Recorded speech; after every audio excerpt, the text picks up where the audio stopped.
Professor. Oh, Professor.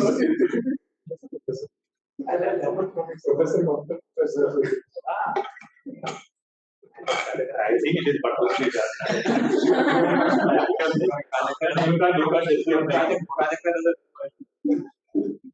But you only but I was saying that.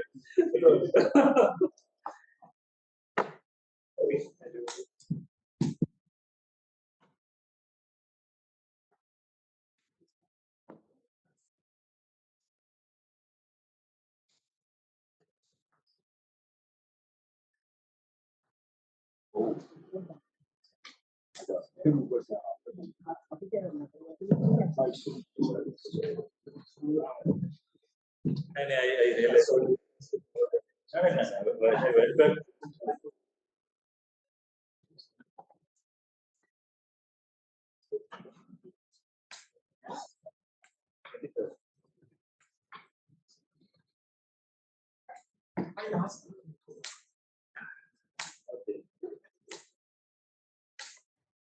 Okay. Good afternoon, everyone. Let's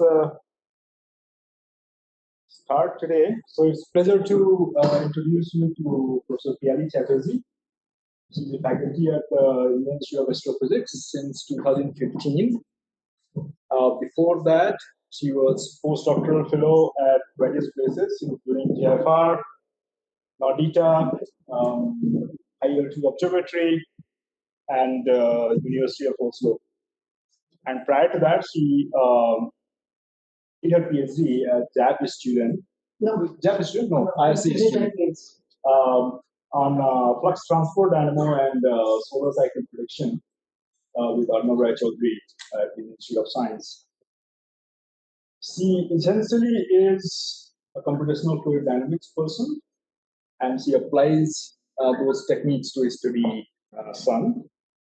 She's also a developer on MPI parallel radiative MSD code, which is pencil code, and some of us here, like Nishant and others, use that code also. She has been on the steering committee for the development of pencil code, which is used by so many groups around the world, right? Pencil code is one of the most used MSD code. And then she has been doing these simulations to try to understand observations which are taken by some of the space-based and ground-based instruments, such as solar orbiter, IRIS, and so on. And today she is going to talk about a laboratory analogy of solar spicules, or something we observed. And I just learned that this is a collaboration, a nice collaboration among many, but husband and wife. So Murthy is her husband, who works in the convention mathematics at BMG. And it was also during pandemic, right? So pandemic is also some good things. So Piyali, thanks, Durgesh, for the introduction, and also Asim for scheduling my talk on a non-standard day. So I'm actually new to solar spicules, the concept of solar spicules. I will introduce that by and by. But I and my former student Shahil, we were basically writing a regular paper on solar spicules, for which would appeal mainly to solar physicists. But then the idea of analogy with solar spicules with paint jets in the laboratory was actually put in my head by my daughter, who doesn't want to be named. So, and then along came Murthy who collaborated with me, and because he's an experimentalist, so we decided to take the matters to the laboratory and do a detailed investigation and trying to find this analogy between solar jets and these jets in the laboratory. So yeah, I think I'll have to do this manually. Yeah, so just a very basic introduction to solar spicules. So solar spicules are these jet-like structures. Basically, they are a forest, and there are millions of them on the surface of the sun at any given time, and they appear at this interface region between the photosphere and the corona. So in the chromosphere transition region, and they can go up to really higher up in the atmosphere. I think 16 to 20 megameters, and they are the jetting at supersonic speeds and in these conditions, and they are seen in many different absorption lines and emission lines along the solar limb, absorption lines on the disk, and emission lines on the limb. So this is a picture of solar spicules taken at the solar limb by iris. So these are the, for example, this line G2K line is the same as what Durgesh and Durgesh has in the suit instrument on Aditya. And then on the disk, they look like this, like a grassland, and they have different dynamics. So they sway, rotate, and they do all sorts of things. So they have a lot of these MHD instabilities, like kink instability, sausage instability, and so on and so forth. And all these are wave modes essentially of these solar spicules. Okay, so what's the relevance and why should we study solar spicules? So these are again animation of this solar spicules taken at an extreme ultraviolet wavelength of 304 Armstrong on board SDO spacecraft. And yeah, you can see that these jetting, so there are these jets going up and falling back down. And they are prospectively important in transfer of mass and momentum to the solar wind. So it is basically said that even if 1 to 2% of the spicule mass can, is lost to the solar atmosphere, it is enough to account for the solar wind, to the momentum supplied to the solar wind. And the important question is then that what is the origin of the forest of these spicules, and what are the basic minimum conditions required for jetting? And are there different kinds of spicules? Are there different kinds of trees in this forest is one of the questions, and how should we classify them? Okay, so this is the existing idea that the spicules come in two varieties. One are spicules which are less energetic. They don't go up to heights greater than 10 megameters. And then they are usually seen in this polar channel, which is known as the calcium to H channel, as seen in the Hinode spacecraft, which is a Japanese spacecraft launched in 2006 7, I think. And basically, they are triggered by magnetoacoustic shocks, which are leaking sound waves from under the solar surface. And there are the other reasons too, which are given, for example, siphon flow or Lorentz force. And then there are type 2 spicules, which may be the more energetic one. They go higher, and they are only seen in the polar channel, this same polar channel, for less than 2 minutes, and then they disappear, and they reappear again in the hotter channels. So then there was a theory that these lines are these spicules, these kind of type 2 spicules are due to release of magnetic energy or magnetic tension, known as the whiplash effect. So, but then this was a time when most of the simulations, it was difficult to get these jets, which would go up to really higher heights that are seen in the spicules, which is 10 to 20 megameters. So then we decided to have a look at it from a different angle. So you see on the left, this is the solar optical telescope. The image is taken in again calcium 2K, where you see these jets on the solar limb, and then you also see this paint kept on a beaker, and then it is actually being kept on a Faraday shaker or a speaker, and essentially you have turned on the music, bass music, and then you see these jets forming. So there is very striking visual similarity between these two. But then, is it that it's only visual? It's only visual, or there is something deeper in it? So then we decided to take a look. So what we did with is, instead of dealing with observations, we decided to do numerical imagery simulations, which is and also in 2 dimension, which is easier to do because there are a lot of parameters we can control. And then these laboratory experiments, we found that there is some phenomenological similarity between those two. And then we started to read the existing literature which was available, and we found that the numerical in the numerical imagery simulations, of course, we use what is known as the MHD approximation. And then when you are dealing with paint in the laboratory, you are actually dealing with polymers, right? So the polymers have their own viscoelastic physics associated with it. And we find that there is very nice mathematical similarity between the viscous stresses and the Maxwell stresses. And therefore, there is comparison between these two very disparate systems at these 3 different levels.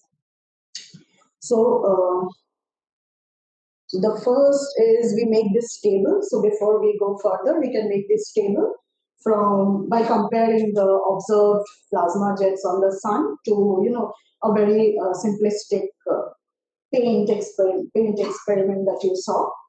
So we see that the width. So basically we take the width, length, and velocity of these jets as observed, and then from that we can create these non-dimensional numbers. So one is, say, the aspect ratio of the jet, the width to length of the jets. And then there's something known as the Froude number, which basically tells you about the importance of gravity for the system. So for example, the importance of okay, so in one case we have so in case of plasma, in the solar case, we have a stratified fluid, stratified atmosphere, whereas in case of this paint jets, you have a discontinuity at the surface. So that's why you have 2 different expressions for this Froude number, which tells you how important is gravity for the system. And then you can also take a non-dimensional quantity, which basically measures the acceleration at the base of the jets to the gravity. So for the sun, it is the solar gravity, whereas for the lamp, it would be the Earth's gravity.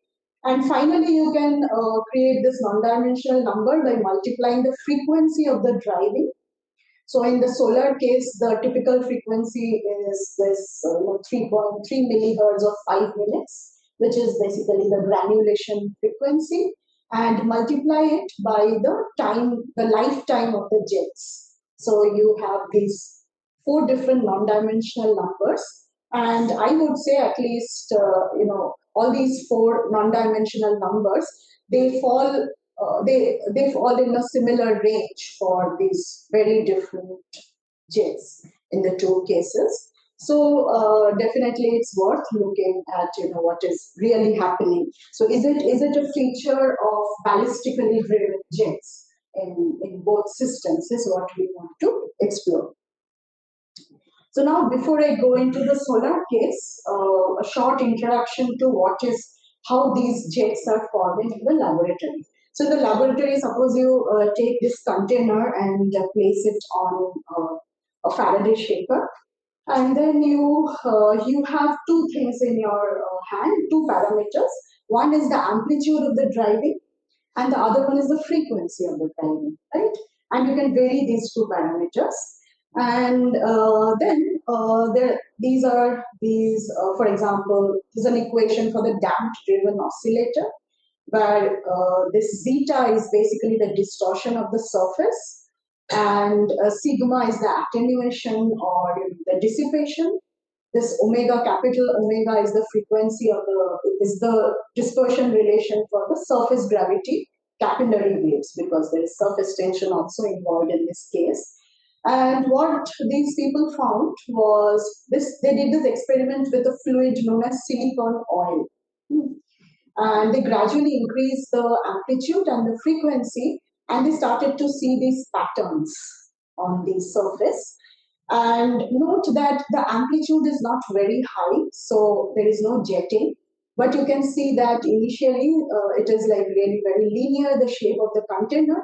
But as you gradually increase the energy, you are, the cells or the pattern that form is independent of the shape of the container. You get more and more complex patterns, and these patterns are actually formed due to what is known as resonant mode coupling, which is actually a phenomena you also observe on the sun. So there are these two waves at different frequencies, and they are colliding or combining with each other. So you have this frequency equation and the equation for the wave numbers, and different frequencies can combine. Frequencies and wave number can combine to form these patterns. So what happens if you keep increasing this? This assumes circular symmetry of the ideas. The driving is actually just this. There is no pattern, spatial pattern of the driving. In this case, it is only like, A cos theta, where A is the amplitude and omega is the frequency. That's all. There it is. It's just a Faraday shape. But in principle, You could also. Yes. Yes, yeah. We actually did it. I'll tell you about this later. We did it in the numerical experiment for the solar case. But all these experiments that are done in the laboratory, because your container is rigid, so you have only this mode.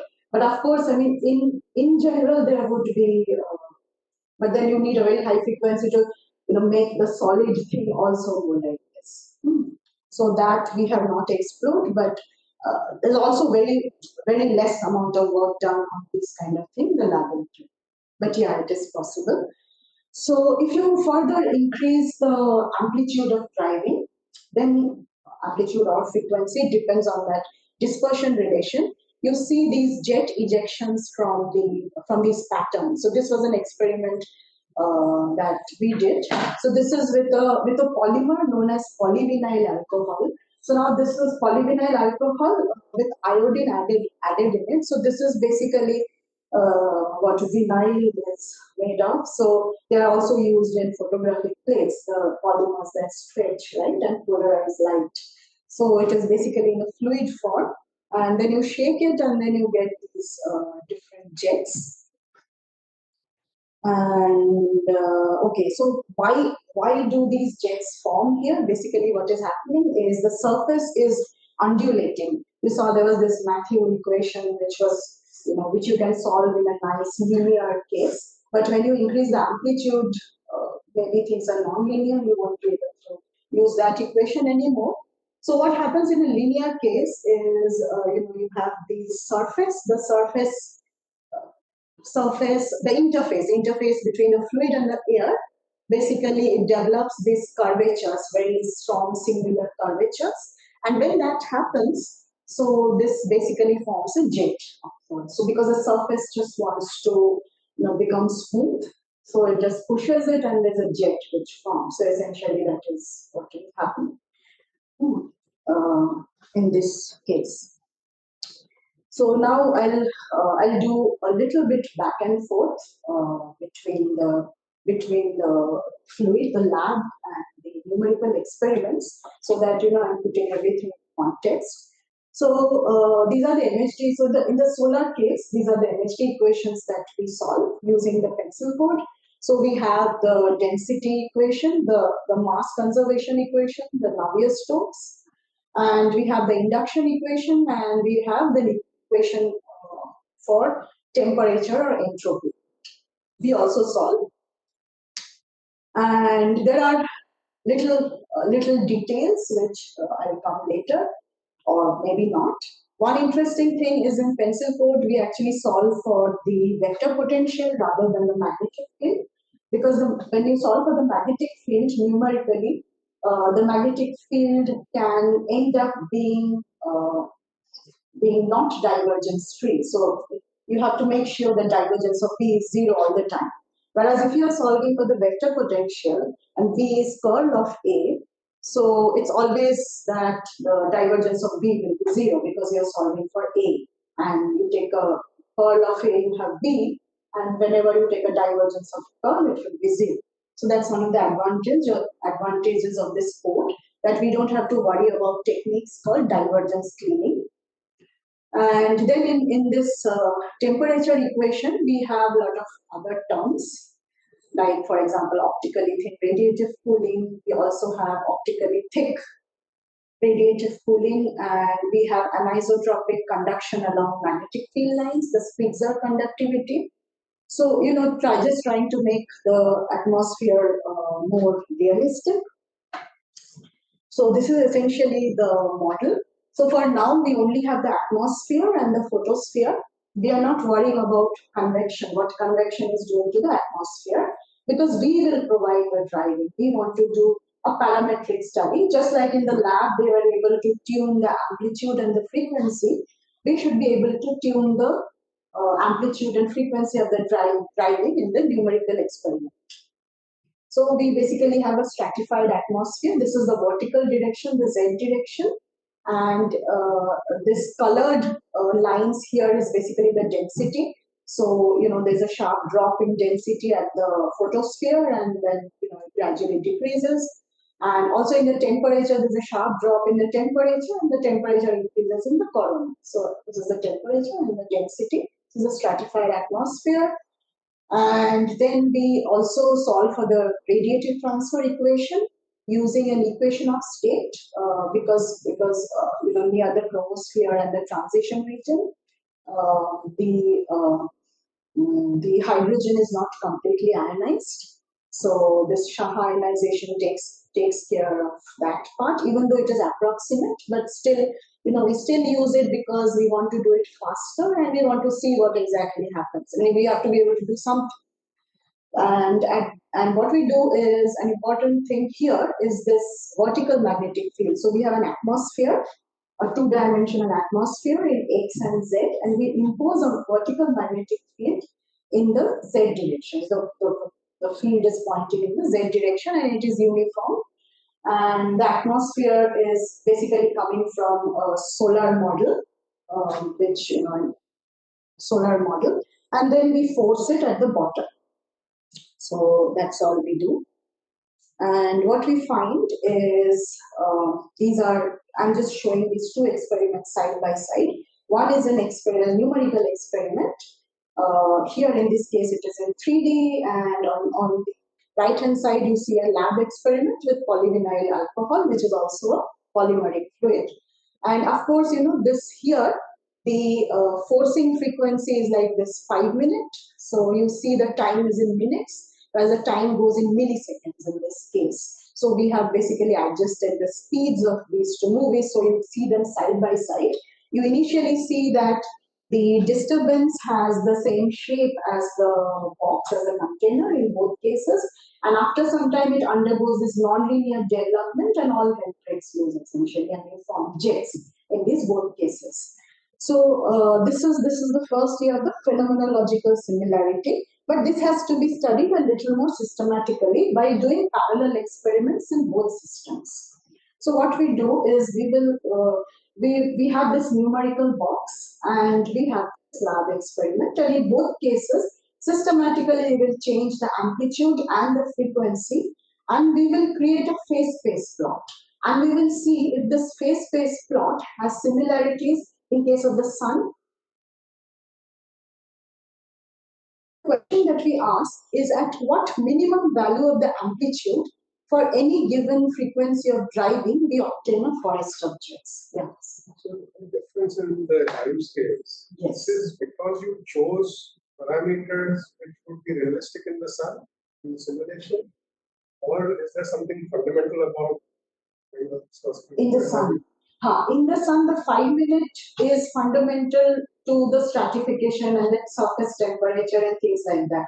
So if you take a different star, say a N-type star or a K-type star, that frequency will be pertaining to the stellar, that particular stellar structure. What I meant is, could you have those are very high frequency, and I'll show you the plot a little bit later. Maybe it means in a dimensionless sense. Oh, dimensionless, I showed you this table at the beginning, right? This similitude table. So here you see that, if you take this last column, which is basically the frequency of driving multiplied by the lifetime of the jets, they are the same ballpark number in both cases. So the non-dimensional sense, yes, this is what is the striking thing, that we see that in both systems, even though they are totally different in time scales and spatial scales, still you see the food number, the aspect ratio, and this lifetime to driving frequency, all these non-dimensional numbers are very similar. So, and we chose the frequency. Okay, it's actually other way around. We know what the frequencies are in the sun. In the lab, we adjusted them to, realistic things, realistic values that we could have. The size of the beaker is not important. The size of the beaker is important in the sense that it will give you, in the phase space plot, it will probably look slightly different. But then there are these power laws, those will be preserved. So they will be identical to your boundary conditions in your simulation. So what these? Like, the box size? Yeah, because boxes, balls, actually behave like some. How do you mimic that boundary? Okay, so things are going to be oscillating between these, right? Okay, in the sun anyway we don't have a boundary, but in these boxes, simulation we have, but it is a periodic boundary. So the periodic boundary, it is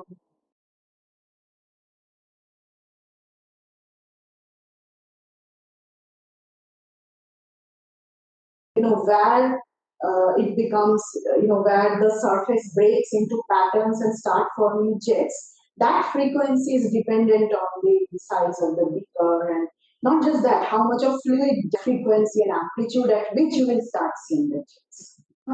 So yeah, that is relevant. But then after a certain amplitude, these patterns, as I said, becomes independent of the shape of the beaker. So that is where we are trying to go. We are not working at very low energies, but at slightly higher energies. So in the pattern, it looks like there are some natural modes which are hexagonal patterns. Yeah.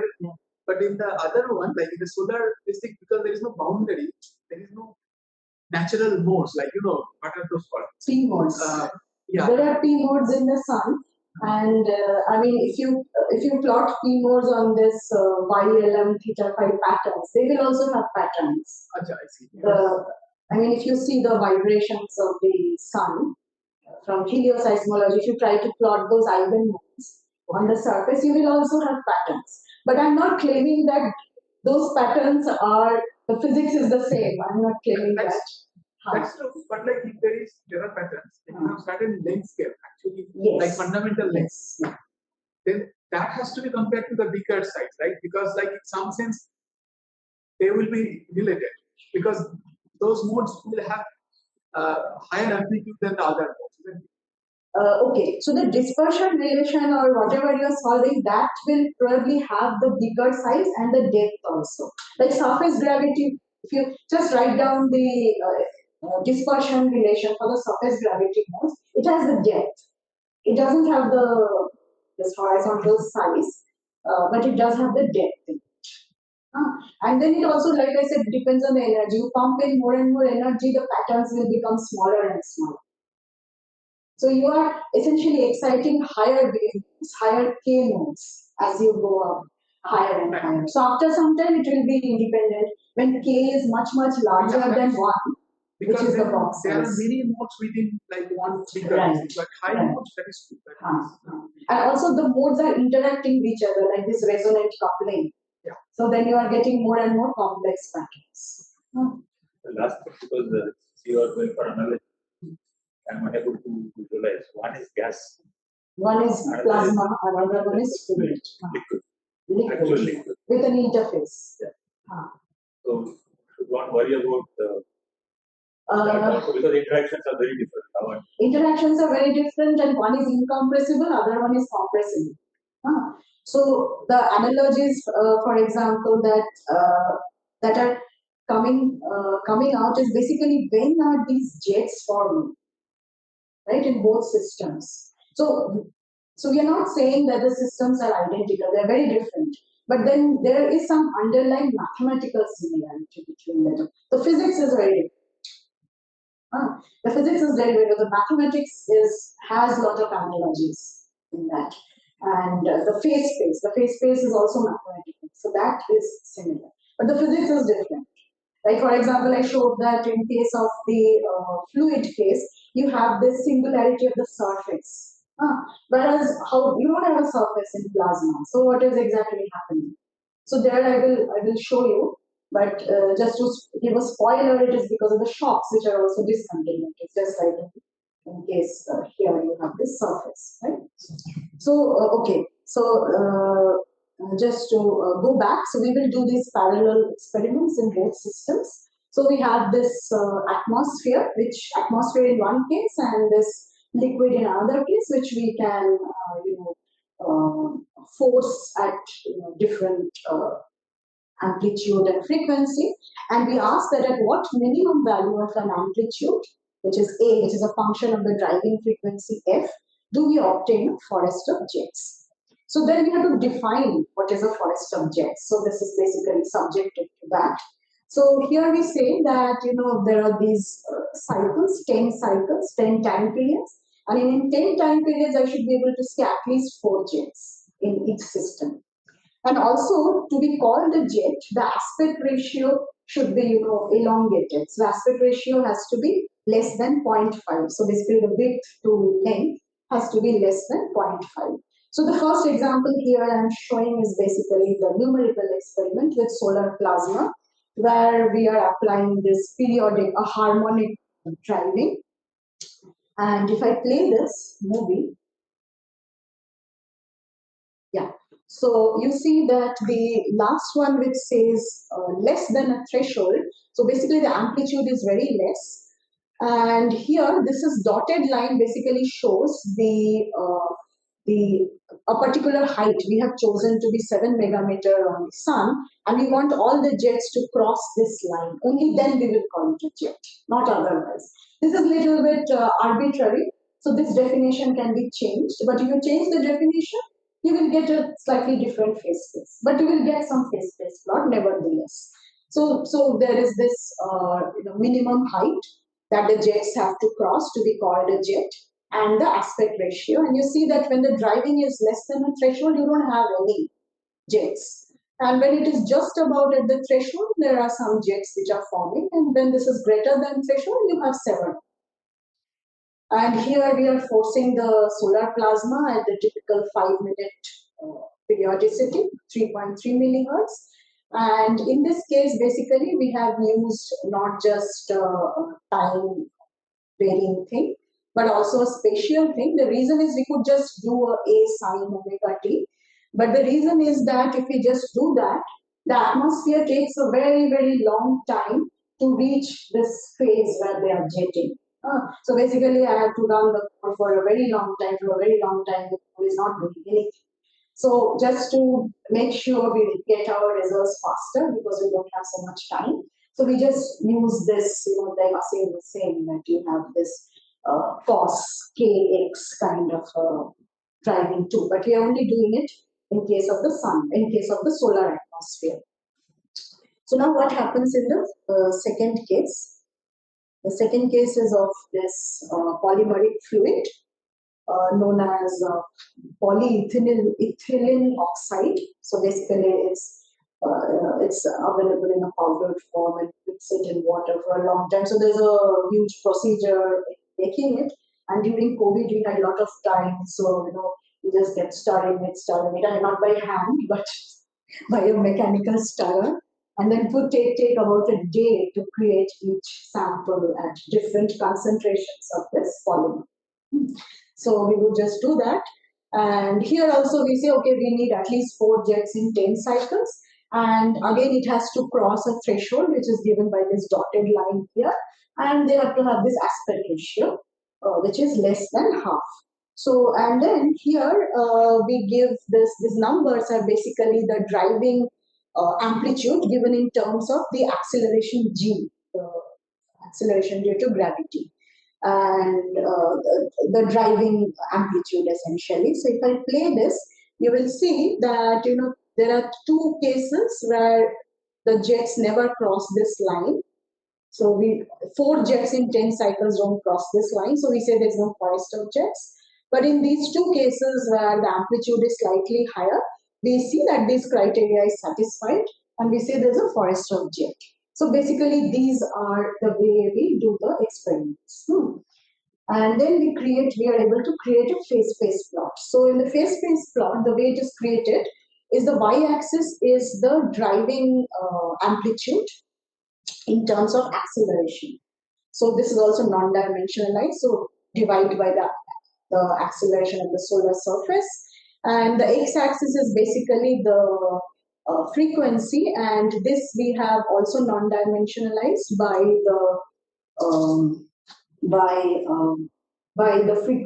in case of the sun, it is basically the cutoff frequency, which happens to be which is around 5 minutes too. And here also there is a frequency we non-dimensionalize it with. And then each of these symbols here are an experiment. So these are all experiments in the lab, and these are all numerical experiments. And what we do, for example, here, so these closed ones, the solid triangles, inverted triangles, mean that we found a forest of jet. Whereas the open one means there are no forest of jets. So basically we are using this bisection that, we go from below, we increase the amplitude from below and there are no forest of jets, and then we start from above and we find a forest of jet, and when the two things meet, we say, okay, there's a threshold at which point above which there will be a forest of jet and below which there won't be a forest of jet.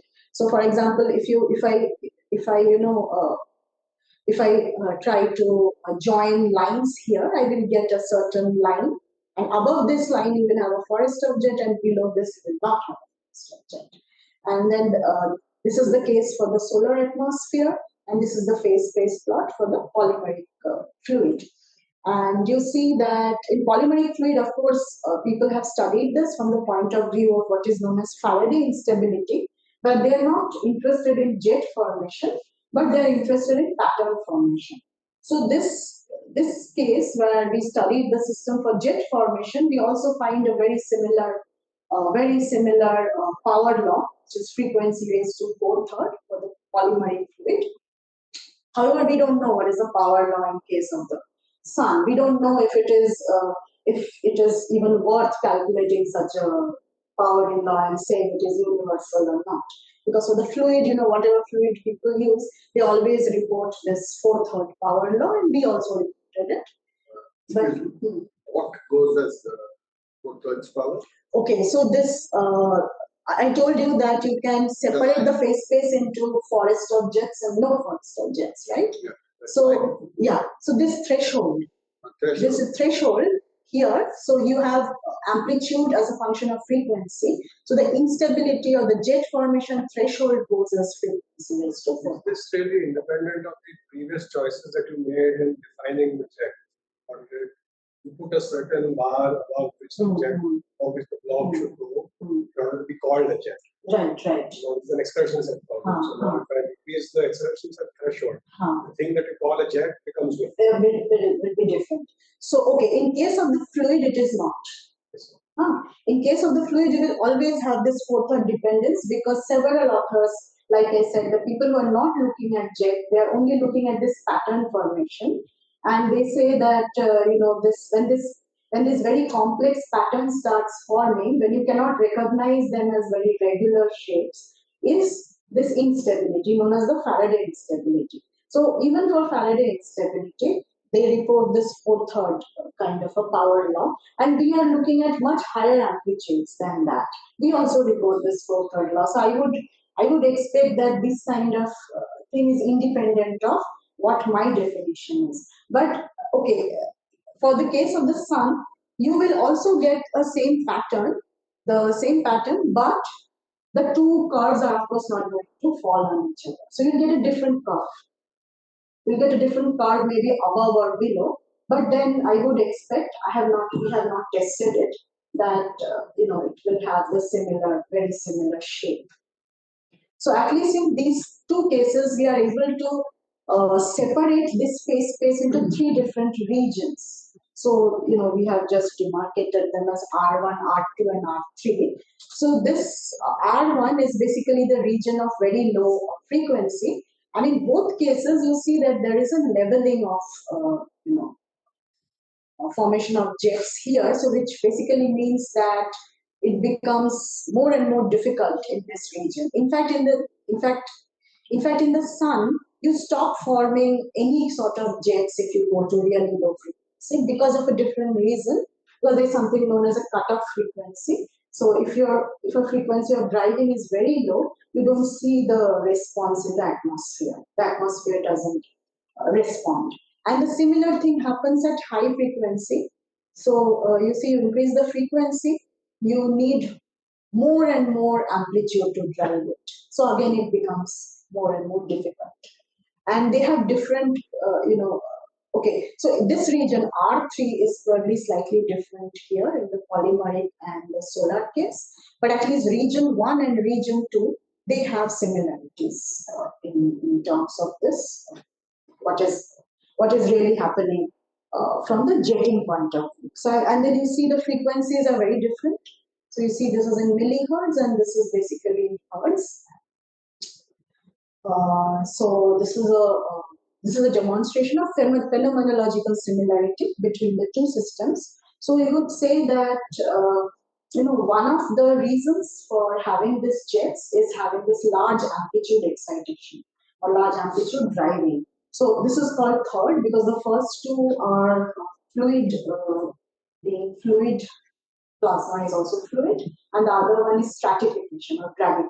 So you need gravity and fluid, which is 1 and 2, and the third is you need large amplitude excitation to form these jets. So now what happens next is this is not really enough. So we basically go over to a little more analysis. So we do these simulations without magnetic field and with magnetic field. Of course, plasma will always have magnetic field, but in simulations, I can control what magnetic field I give. So the movie you see on the left is basically essentially a pure hydro simulation, compressible hydro simulation without solving the induction equation. So you see that when you drive from the bottom, the jets are trying to form, but then when the jets are trying to form, you see these vortices forming because of this Kelvin-Helmholtz instability, the shearing instability, and then the whole thing becomes more or less as isotropic as the stratification would let it be. However, when you have magnetic field, for example, 74 Gauss, this is just a number for now, has been imposed, and then you see that the jets are very coherent, and the Kelvin-Helmholtz instability is being suppressed. So what we found that if you increase the magnetic field strength, the vertical magnetic field strength that was imposed on the box, you see that you go from highly turbulent thing to a highly coherent case where you have these really nice jets which are vertical. Okay, so what happens in case of the fluid? So this is an example of Faraday excitation in nature. So what this crocodile is doing, it's submerging its back, and it's basically a mating display for the crocodile, and then singing at a frequency of 20 hertz or so, which is basically the same frequency we were using in the lab. And then it is forming these jets, but you see these jets are all breaking up into droplets, right? So this instability has also been studied long time ago, so 1800s, late 1800s. So I think Plato did the experiment and Lord Rayleigh gave the reason, and the reason being surface tension. So because these jets are trying to form, but because of surface tension, they're breaking up into these different droplets, right? So what to do then? How to keep those jets in both systems coherent. So now what happens is if you add a little bit of this polymer to this fluid, then this formation of droplets is immediately suppressed. The reason is that these polymer chains are like springs. So these springs, they will stretch and they will absorb some of the energy because formation of droplets need energy, right? So this energy is absorbed and kept in these springs, and then these jets no longer have enough energy to break into droplets. So that is the basic idea. And in this case, actually, we forced this again the same Faraday excitation experiment. But what we did is we took these solar P modes from the Gong data, which was in millihertz. Then we made it really fast, so just multiply it by 10,000 times or whatever to bring it to the frequency that we can use in the laboratory. But it has the same mixture of frequencies, just shifted in frequency space, and we basically force it. So it's like a quasi-periodic forcing. So it has lots of other frequencies in it, and we still get these jets. So this is known as this polymer chain spring model, because of which these droplets are no longer forming. So this is also a problem which is of interest to in case of a lot of commercial things, like commercial industrial things. For example, about fuel. How to when the fuel is flowing out of an exhaust, how it should behave and things like that. And basically, they want to reduce this friction when you have all these fluid moving in industrial scenarios. So people are very much interested in this problem, and they have found long ago that polymer addition can suppress droplet formation. So this was basically a jet, a water jet, and you see that you have all these droplets forming. And then when you add little bit of a polymer, so 200 ppm means 200 parts per million of a high molecular weight polymer. So again, it is the same chemical that we added, same polymer we added used in our experiments. You see that it appears very glassy. There are no droplets, right? So then there was again long time ago, Clark Maxwell had this model, which is known as this Maxwell pot model. So you have basically this viscoelastic fluid, which can be modeled as one which has viscosity eta.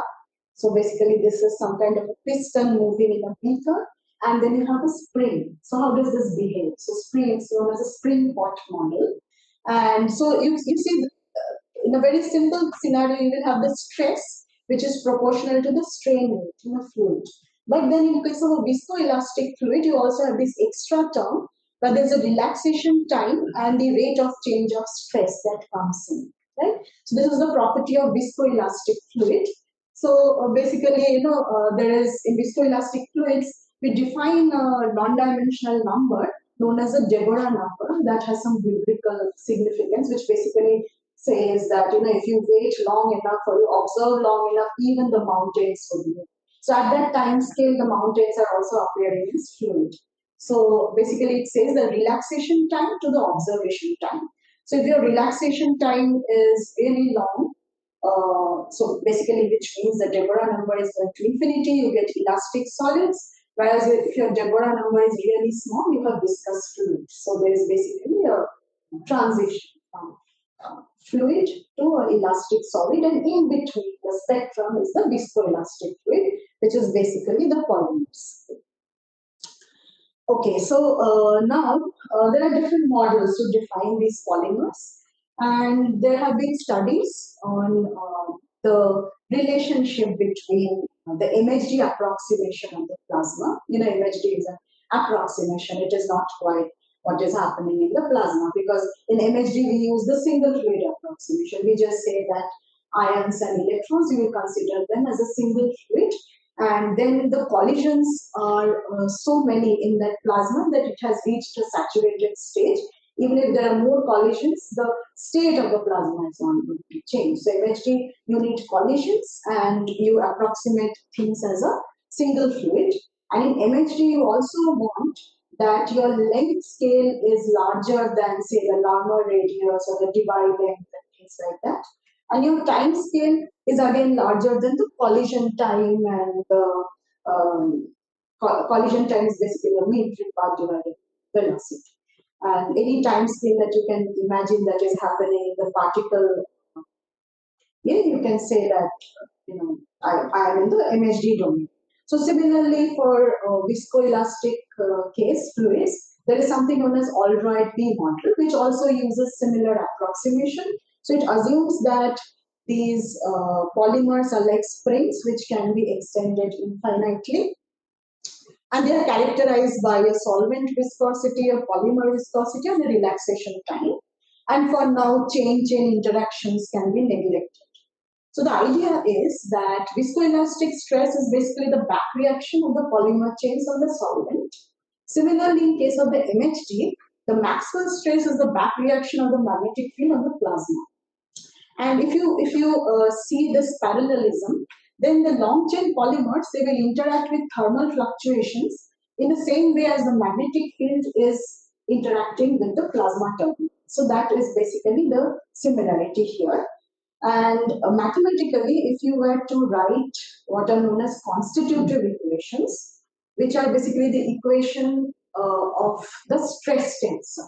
So you have your velocity equation, and for the velocity equation, you can derive this constitutive equation for the stress tensor, which you can do for viscoelastic stress in the Aldrich B model and for the Maxwell stress in MHD. And you see that the left-hand side of both these equations are identical. I don't have to really focus on the equation, but I'll just tell you what in very simple terms. And the right-hand side, you see that if my relaxation time goes to infinity in case of a polymer, my Aldrich B model becomes equivalent to MHD when my resistivity is going to 0. So basically, my Deborah number, very large Deborah number system in case of polymers correspond to a very large magnetic Reynolds number system in case of MHD.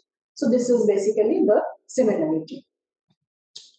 And if I go ahead, we can also see that we are dealing with what is known as elongation of geometry because the jet is forming, right? So you have a geometry like this. And if you calculate the stress tensor for the polymers, and you calculate the one for MHD, and from that you can say that, okay, this quantity, which is basically the magnetic field square, is comparable to this complicated quantity in case of the Aldrich B model. Actually, it's not very complicated, but the right-hand side here depends on the concentration of polymer in the fluid. So basically, on one side you have the magnetic field strength, and the other side you have the concentration of the polymer. And then the two systems are parallel. And also there is, if you can do some back of the envelope calculations, and you can then get that if your magnetic field is larger than a threshold value, then your Kelvin-Helmholtz vortices will be suppressed, just like I showed in one of the figures, some time back. This figure. So the Kelvin-Helmholtz vortices, which are basically making it totally turbulent, are going to be suppressed if your magnetic field strength is larger than certain value. Similarly, we find in case of a polymer, if a polymer concentration is larger than a threshold value, there are no more droplets that form in case of the jets, right? So if this is the case, and then we can do some more parallel experiments where now in one case, we keep the driving amplitude and frequency the same, but all we do is we change the imposed magnetic field in case of the sun. And in another case, we change the polymer concentration, right? So here on the y-axis, we plot the anisotropy, or say the number of vortices to the magnetic field. And you see the number of vortices, they just drop and become level. So this has a certain sharp drop and saturation. Whereas in the polymer experiments also we find that the anisotropy measured by the number of droplets is suddenly decrease and they become flat. So the anisotropy also is playing a very important role in suppressing instabilities in both systems. So to summarize this part of the work, so we have this gravity, fluid medium, large amplitude quasi-periodic excitation, and anisotropy. So if we have these four sufficient conditions, it is enough to form forest objects in these two systems that we have explored. So now, but what happens in the sun? So in the sun, we don't have this, we are not driving it, right? So it is being driven by convection. Now the thing is to find out, is convection enough to form jets? Does convection provide enough driving, enough large amplitude driving to suppress, to form jets? So basically what we do next is, just below the photosphere, we add a convection zone, so which is also self-consistently convective. So we just let the system relax. We are again only solving the MHT equations with the solar light stratification, and then we basically see what's going on. So then we find here that we also get these jets.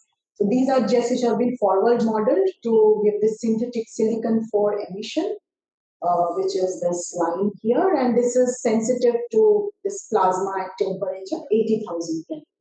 So we are looking at an optically thin line, and we find that solar convection on its own can generate a forest of jets with this whole distribution, and which has much higher fidelity. These spicules, these jets or spicules, are produced at a much higher fidelity than earlier simulations. Okay, so now to study what exactly is happening here, what we do is, these are 2D simulations, so these are not so expensive. So what we do is we insert all these Lagrangian tracking particles which are massless. They just follow the velocity and the forces in the system.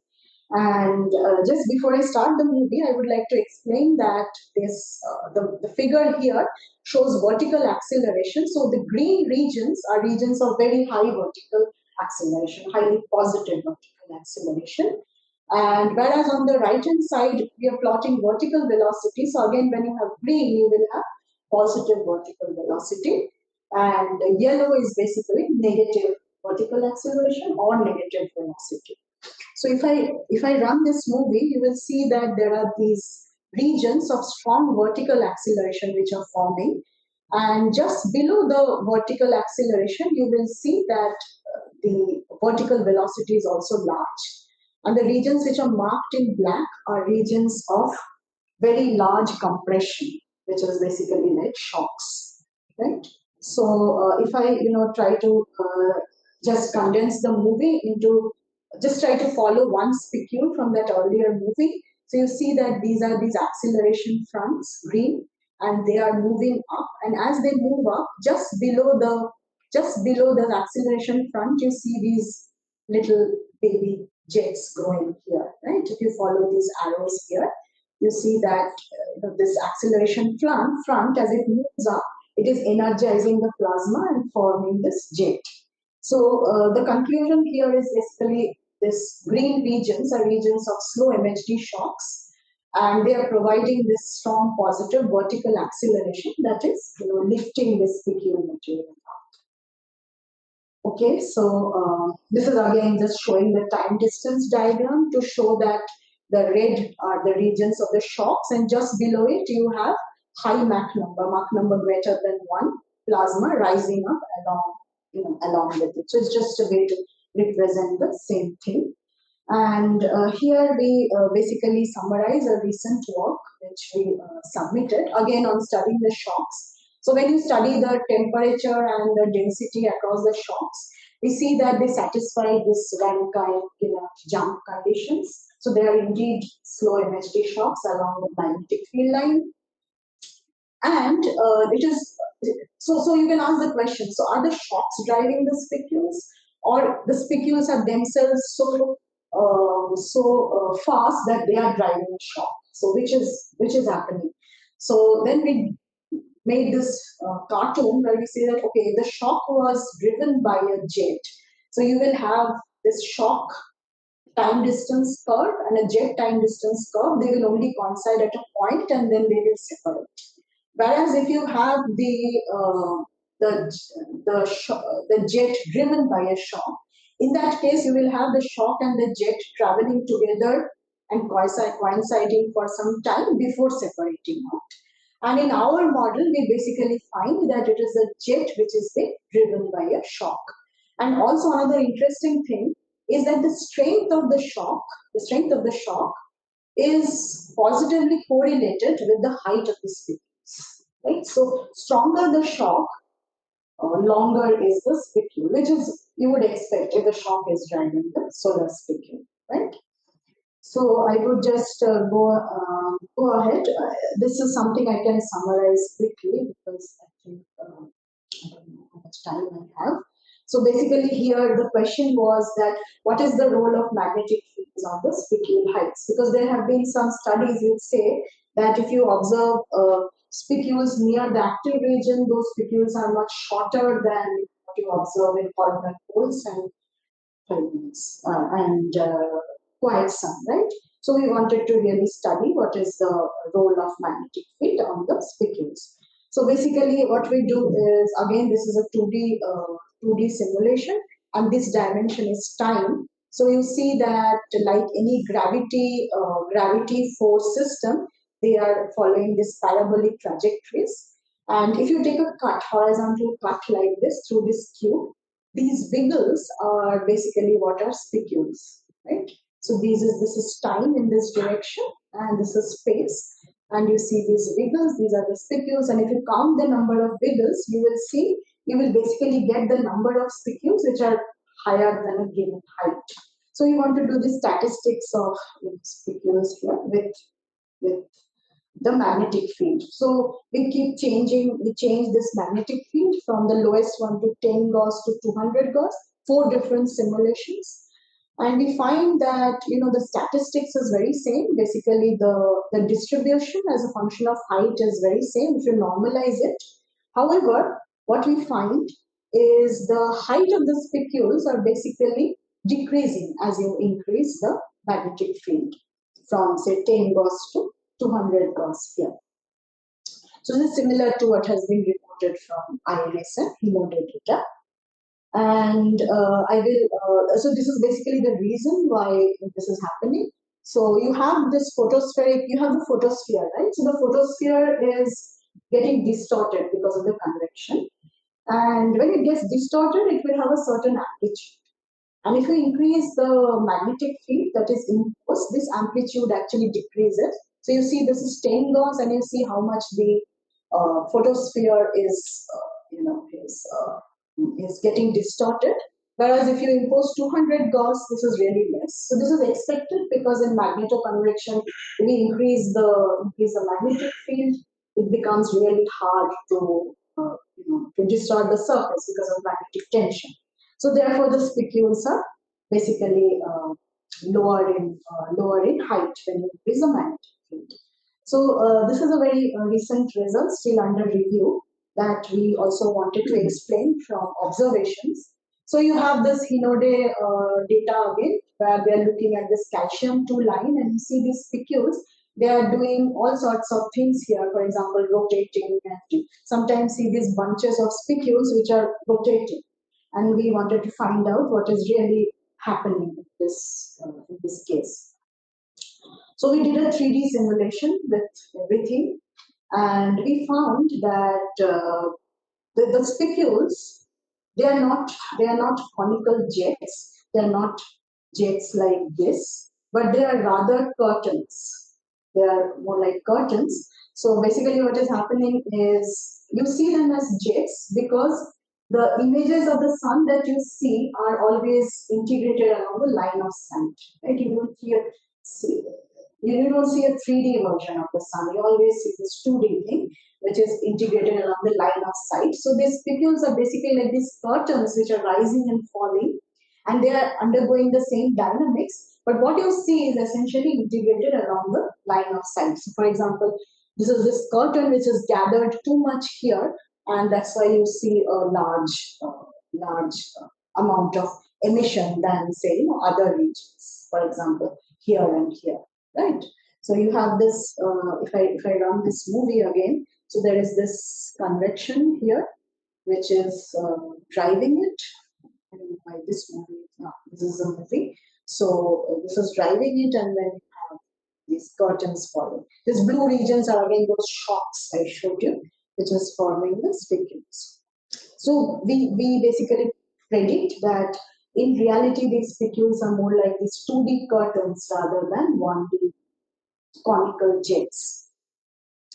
And what is really happening is, if you explore further, you see that there are a lot of these swirls or vortices also, and those vortices are doing all sorts of things, and those vortices are basically causing your spicules to rotate. So you see this rotational thing, the field of view, for example, here. And we call them coronal swirling conduits because they are these cylindrical vortex-like structures. And this is really my last slide. So we find that from this 3D simulation, we find that these spicules are basically more like a pleated drapery. And the reason they appear as conical jets because these some parts of the sheets are brighter, the pleats are gathered, and less brighter where they remain below the detection threshold. And cospos, or the coronal swirling conduits, which are generated in the corona due to the spicules, and they create this shearing flow, which again, leads to this rotation of these spicules. So there is a lot of galvanic energy that is being created because the concept of this Alvin waves powering the corona, people have done a lot of studies, and this kind of simulation can actually be used to study what is the role of these vortices in transporting pointing flux from the photosphere to the corona. So this is what we are doing now. And yeah, so this our simulation basically seems to match, at least quantitatively, the bunches of spicules in the inordinate.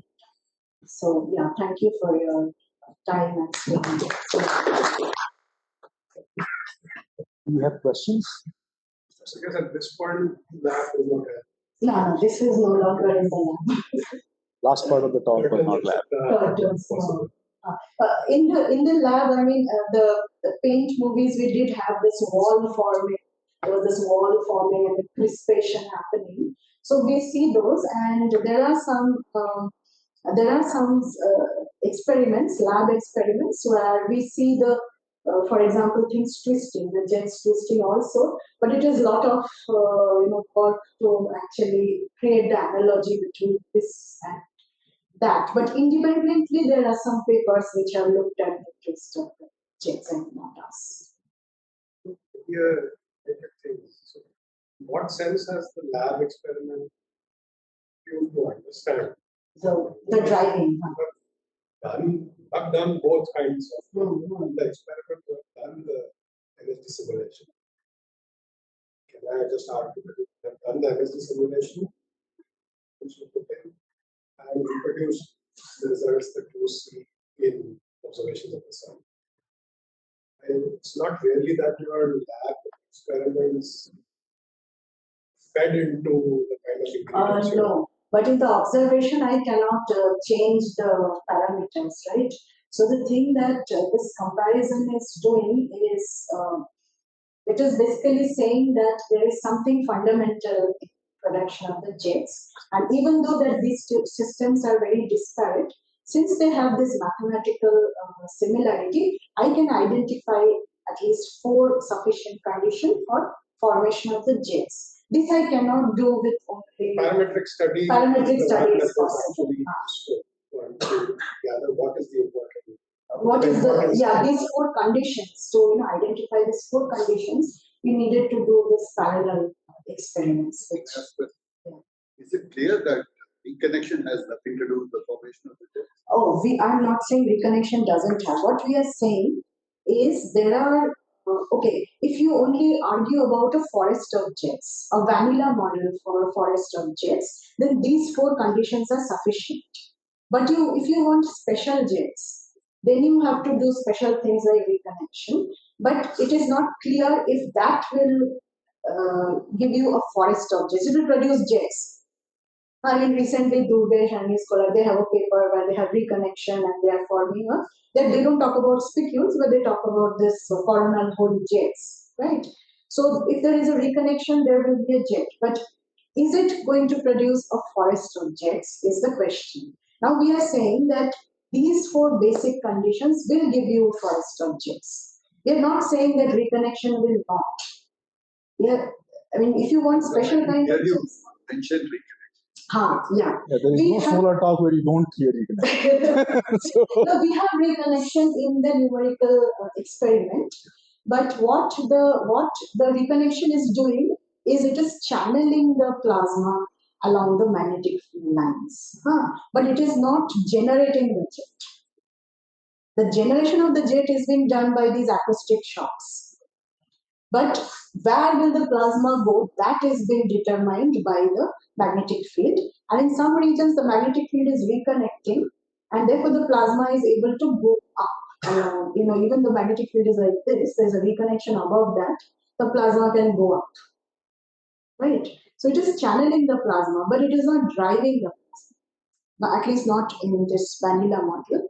But of course, one thing that we don't have in this simulation is flux emergence. But as you know, in the sun, there is always some flux which is emerging. So now in the 3D case, we plan to add flux emergence and see what property of the jet is going to change from this. So a basic forest object does not require reconnection, but we are not saying that reconnection is not there in the sun or it doesn't play a role. Maybe in some regions it plays a role. But you don't need it for a forest object. It's not necessary. but in your simulation, you showed that when you increase the magnetic field, It becomes shorter. they become shorter, but also if you compare that with observations, if you look in Plaza regions and so, the number of spicules, the type 2 ones, they call it, they are larger, right? And they would have to be then essentially, because the tension force is large, so the process of generating them will be might be different. And that is probably due to magnetic reconnection because the concentration is large, the mixed polarities are large. And if you're talking these spicules in terms of heating of the solar corona, then you need to have reconnection. Otherwise, how would you heat the plasma? Because it will just cool down and fall back. Well, I don't know what would this, for example, people look at this propagating coronal disturbances, which are essentially those shocks, right? So they are being produced here also. So now the thing is that we have to find out statistically what percentage of these spicules are this reconnection driven ones, right, and what percentage is this shock driven ones, because the shocks can also propagate and heat. In 3D, we are getting these vortices, right? Which are some of the vortices are actually forming from spicules. The spicules are driving those vortices. Right. So, and then they have galvanic pulses moving through it, right? So that may also play a role in getting that. So there are, it's basically forest. Sanjay. My question will be pretty funny. No. Should we laugh before a little? That the jets were sort of forming. But the crocodile was actually doing pretty much better. But if you could somehow use the same driving and reduce the surface tension, probably you could see like really vintage set of jets. I mean, there must be something else going on. Frequency, the crocodile was. The same thing, like we were using the same range, 20 to whatever. We went from say 15 hertz to 150 hertz, and the crocodile typically 1920 hertz. So the crocodile was. It has this shape. I mean, you probably see more jets because the size of the container is changed. And looking at the height to the diameter of the jets, was large. The aspect ratio. Whatever the quality factor, whatever. Maybe it's thinking very loudly. But in the crocodile finds a way to add polymer in there. There are like it's not added. The water droplets are. It's very pointy. The jets are very pointy. And then you are pointy. saying that they become bubbles like droplets. because surface tension. If you could add something to the water, Then it will be Then it will be give you better. fine tuning in the parameters. Yes. I agree. I mean, there is a lot to study. If somebody wants to do it even more systematically, there is a lot more. So even, a lot of people come and, have you done this? Have you done that? Have you tried doing it with there are these ferromagnetic fluids. Have you tried doing it with that? A lot of people say, no, we are not done it. That experiment after this. My question will be having that kind of, because when you see observations, from calcium, magnesium 2 and silicon 4, since sensitivity of what you see is emission measure, but your tracers are very different, right? Whatever you use as tracer to find the height distribution, how many of them are crossing that height? Are you using n square DL kind of thing, or? We calculated this. For example, we were using the silicon.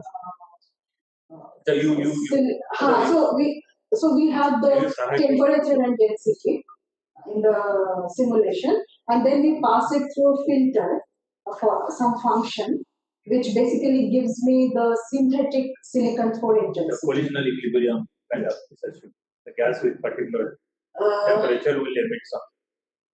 So it is actually very, we use a very simple function, but actually the functions are very complicated. For example, this one here. So we calculate the intensity like this.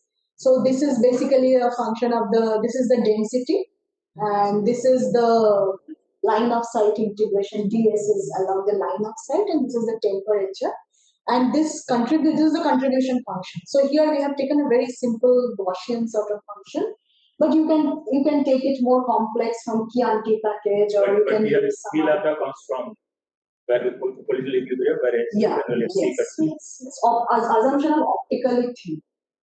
So there it will be. In that case, if you include velocity, line of sight velocity, you should be able to distinguish between your peak going like this versus in the sheets, right?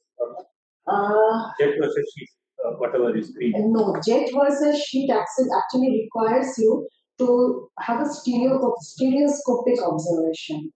Not just two, but sometimes three also, 3 vantage points also, which is right now very difficult, and people are trying to do something with solar orbiter and different angles. But then also, very different instruments and looking at a very small region. It is quite challenging, but to resolve this, you need stereoscopy. High resolution. High resolution stereoscopy. So, which is very challenging actually. So, it is not resolved. So, people basically there are these other systems. For example, there was a paper recently by Anna Malvanishenko in the Bureau, where they proposed a coronal veil hypothesis. They said there's these coronal loops that you see in the corona. They are actually again veil, which is sort of a veil which you are looking through, and if you integrate again along the line of sight, you will see this loop-like structures. So now we are saying it's not just the corona, but if you also look at these jets are also have a very similar nature. Like in auroras are known to have this curtain-like structure. So is it a property of plasma through which these magnetic fields are oriented in a certain direction? There have been some papers on molecular clouds also, where there are these filamentary structures, and then they say they are actually sheets, but they are looking like filaments because we are doing this certain integration. So maybe it is something to do. General property of plasma, where you have a coherent direction of magnetic field. I don't know. We need 4 spacecrafts. Yes, 4 spacecrafts. Any more questions? Not, let's thank Piyali again. Okay, thank you. And I think there should be some snacks outside. Sanjit said that.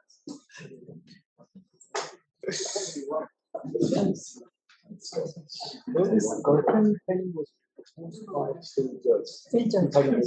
spoke to really? Oh. It was difficult to just, at that time to accept it. But then I let it go. It was something coming new, right? So let's find out. The filters, their idea was a current sheet. So I had a talk with him when he said that it will look like a sheet and all that, but it will be a current sheet. So he was very happy to see this, of course. Right. But the difference is that they said it is a current sheet, which we said not a current sheet. It is not a current, it is a dense plasma sheet. So, but then, when we found this, and of course there was a lot of opposition from other Oslo. So they don't like this here. So when we looked up and we found these filters. So this already exists, so we are not so off. So, So he was very happy. Yeah. Phil was like, after that, I also heard him giving a talk on that. So, the fireworks. Phil is always a very, Slightly different kind of symbol. he likes to create companies. Now he's no longer a teacher. He's in Switzerland. He's retired, but now he's looking at Scotland. Cancer, no? So that is a way.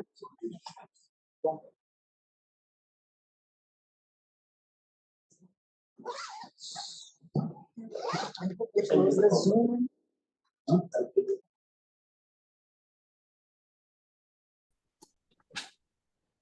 Yeah,